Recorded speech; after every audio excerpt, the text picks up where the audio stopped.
It's funny how we talk about our feelings. We say things like, I am happy or I am sad, right? It's like that feeling becomes our entire identity in that moment. But what if that's not the only way to see it? Today, we're going to look at a really cool part of the Finnish language that says, hey, maybe some feelings aren't what you are, but just something you have. Think about that phrase, I am hungry. It seems so simple, doesn't it? In English, it's a statement about your entire being. You as a person are hungry. It's your core state at that moment.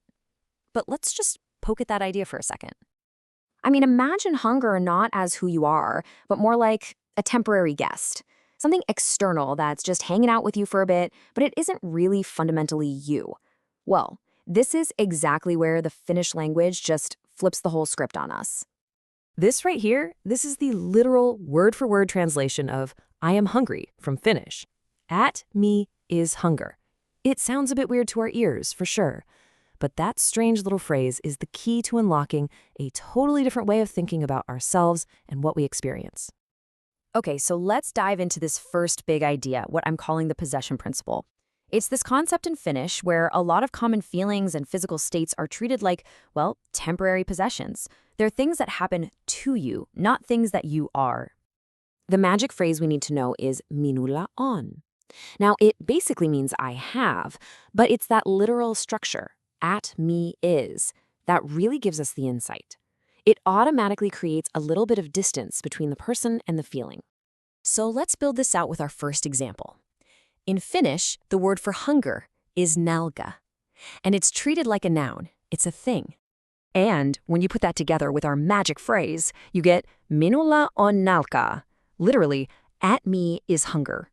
See the pattern here? You aren't hunger itself. You're just the location where hunger is happening for a little while. And this pattern is super consistent for these kinds of temporary states. You have thirst, minulla on jano. You have cold, minulla on kylmä. You can even have a hurry, minulla on kiire. They're all seen as these external things that are just with you for a bit. But here's where it gets really fascinating. It doesn't just stop with physical feelings. This same exact logic gets applied to more abstract things too. Check this out.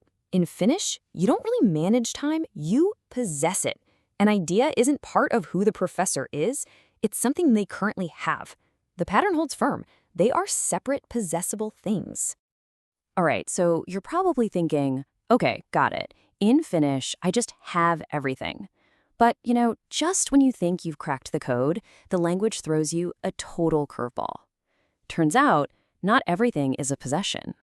What about those qualities that feel a little more, internal, a bit more woven into who you are? Can you just have bravery for an afternoon and then put it away? Well, Finnish says, nope, not quite. And this table just lays it out so perfectly. On the left, you've got the temporary visitors, hunger, thirst, being in a hurry. But on the right, you have qualities that are seen as part of your character or a real fundamental mode of your being. Sleepy, brave, sick, or old. These aren't things you just have. These are things you are. And for these deeper qualities, Finnish uses a structure that we're much more familiar with, olen, which means I am. This implies a direct link, an identification with that state. So, the logic here is that sleepiness isn't some external force like the cold that comes visiting. No, it's an internal state. It's a characteristic of his whole being in that moment. And the Finnish reflects this perfectly. Isani on uninen.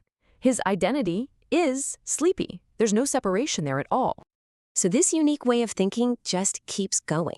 It even stretches into concepts like obligation. See, having to do something isn't a state you possess, and it's not part of your identity either. It's a whole other category. To say you have to do something, you start with minun, which means my or of me. Then you add taitu, which is must. And finally, you add the action. So it's almost like you're saying, of me, it is a must to write a letter. So the final sentence is, minun täytyy kirjoittaa kirje. The obligation belongs to you, but it isn't you. It's another one of those subtle but really powerful distinctions. So what's the big takeaway here? This isn't just a quirky grammar lesson. This whole linguistic framework gives us this incredible window into a worldview where there's a really clear line between your core self and the temporary states that happen to you. Here is one way to picture it. The Finnish language creates this high degree of separation between you and external states like hunger or being in a rush. But it creates a very low degree of separation for internal qualities like being brave or sleepy. You are not your hunger, but you absolutely are your bravery. And this one sentence just sums it all up perfectly. Age isn't a collection of years you gather up like souvenirs. It's a state of being that becomes a part of who you are. You are old. And that really leaves you wondering, doesn't it? If the very words we use can draw a line between our true self and a passing feeling like hunger, what other parts of our reality, our ideas about time, about success, about relationships, are being quietly defined by the grammar we speak every single day?